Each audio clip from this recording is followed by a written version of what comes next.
سلام دوستان، تو این ولاگ قرار با هم دیگه با هوش مصنوعی آشپزی کنیم. حالا چطوری؟ این حالتیه که من یه پرامپتی دادم به چت جی پی تی و ازش خواستم که یه دستور پختی ابداع کنه که اولا خلاقانه باشه، دوم اینکه عجیب غریب باشه و صرفاً لازم نیست که خوشمزه باشه یا قابل خوردن باشه، تا با هم دیگه درستش کنیم و آخر تست کنیم ببینیم چه جوری میشه. و از قبلم مامان من دستورات چت جی پی تی رو تو این دفتر نوشته که من نبینم و با هم دیگه پیش بریم مرحله مرحله ببینیم به کجا میرسه. خب پس مهمون افتخاری این قسمتمون مامانمه. سلام بچه‌ها. من توی ولاگ قبلی که گرفته بودم و گذاشتم یکم احساس می‌کنم که موهام زیادی جلو پیشونیه، به خاطر همین میرم یه جوری بالا میبندمش تا ادامه ولاگ بتونین بهتر چهره شکلای منو ببینید. Ladies and gentlemen. تادا! میریم با هم دیگه ببینیم که مواد اولیه چیه. یه عدد تخم مرغ، دونه توست، ربع انار، کشمش، پیاز، زردچوبه، دارچین، پودر قند، نمک و فلفل، روغن و سرکه. میریم که وسایل رو آماده کنیم.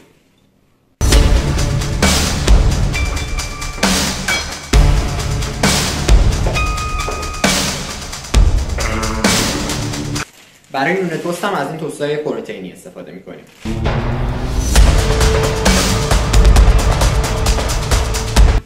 راستش تو خونه الان پودر قند نداشتیم، ولی خب قند داریم و مجبوریم بگیریم با هم دیگه اول آسیابشون کنیم. اون خانواده ایرانی تو تبلیغات وقتی که همزمان داره توی باغ زندگی میکنه. دلیل خوشبختی من روغنه. نون توست خرد شده رو داخل یک کاسه بزرگ بریز. بعد یه سوال، الان نون توست خرد شده میگه استفاده کنیم، یعنی نونا رو باید ببریم توست کنیم الان؟ یعنی نباید ترد و خشک شده باشه؟ ربع انار رو یادم رفت بیارم که ببین من راستش آشپزی کردن رو دوست دارم، ولی نه به صورت این حالتی که قرار باشه مستمر رو هر روزه قرار باشه انجامش بدی. در چه حد باید خورد باشه؟ میریم برای نون توست دوم. یی! خب انقدر خوردشون کردم، میرم از مامانم بپرسم. مرحله بعدی گفته تخم مرغ رو بشکن و به نونا اضافه کن.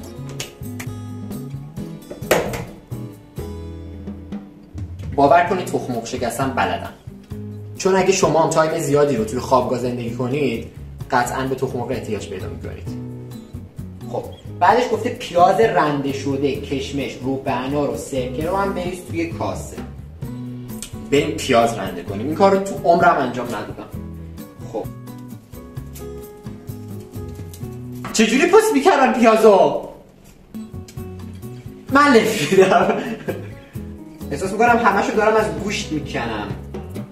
اصلا به نظرم دانشمندا جدیدن کشف کردن که تمام خاصیت پیاز توی پوستشه. چطوری با همون رندش کنیم؟ پوست کردمش.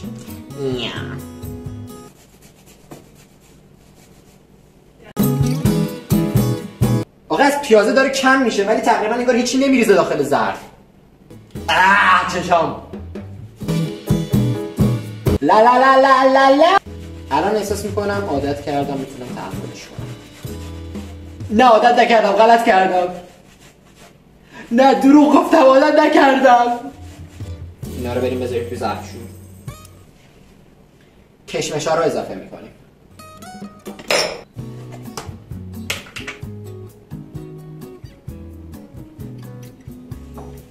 جیشه.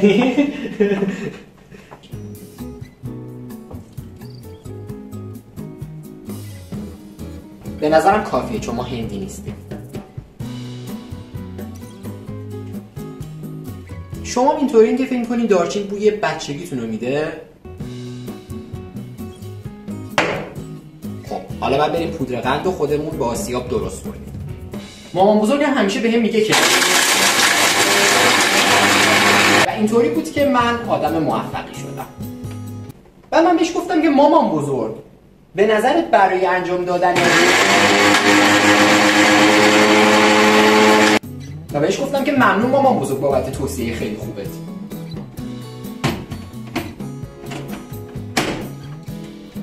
بچه ها اکساتون.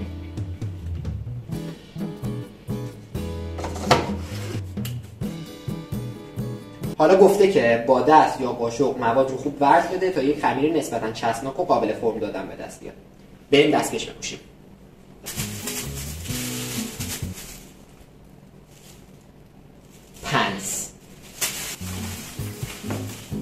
دستکشم در بیاد از تو دستم.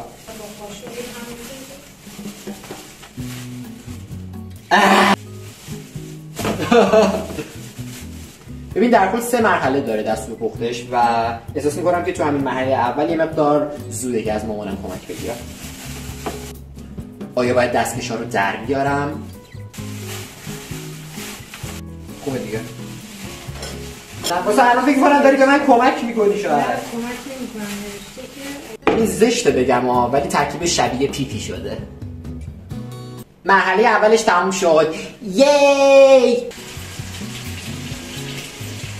دستاتو با کمی روغن چرب کن تا خمیر به دست نشسته.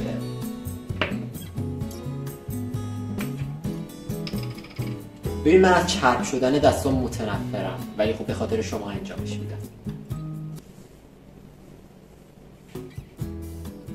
آیا وقتش نرسیده که از کپانه هامون استفاده کنیم؟ آیا وقتش نرسیده که به ادامه تحصیل فکر کنیم؟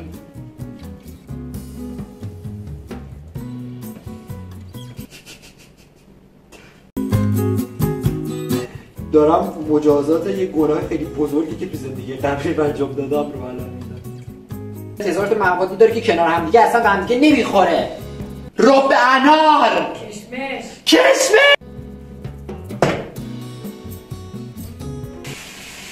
خب حالا گفته که تابر رو روی حرارت متوسط گرم کنیم، روغن رو بریزیم و که کف تابر رو بپوشونه. بعدش هم خب ببین احساس میکنم مرحله سرخ کردنشون رو خودم نمیتونم درست انجام بدم، پس میریم که از اولین کمکمون استفاده کنیم.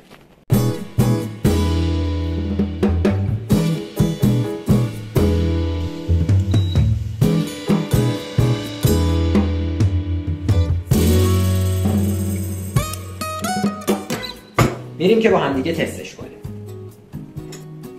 داخلش این شکلیه که احساس میکنم یه مقدار خمیر شده داخلش. ولی خب ولی میشه خوردش ها، ولی خب به عنوان غذایی که بخوای همیشه درستش کنی نه قابل قبول نیست. اینکه گوشت نداره یه مقدار یه مزه گوشت طوری داره نه؟ فکر کنم کباب‌کوبیدای دانشگاه باشه. دیگه وقتی داری از گرسنگی میمیری اینو بذارن جلوت میخوریش دیگه احتمالاً، میدونی؟ خیلی ممنون که تا آخرین ولاگ همراه من بودین. یادتون نره سابسکرایب کنید و فعلا بای.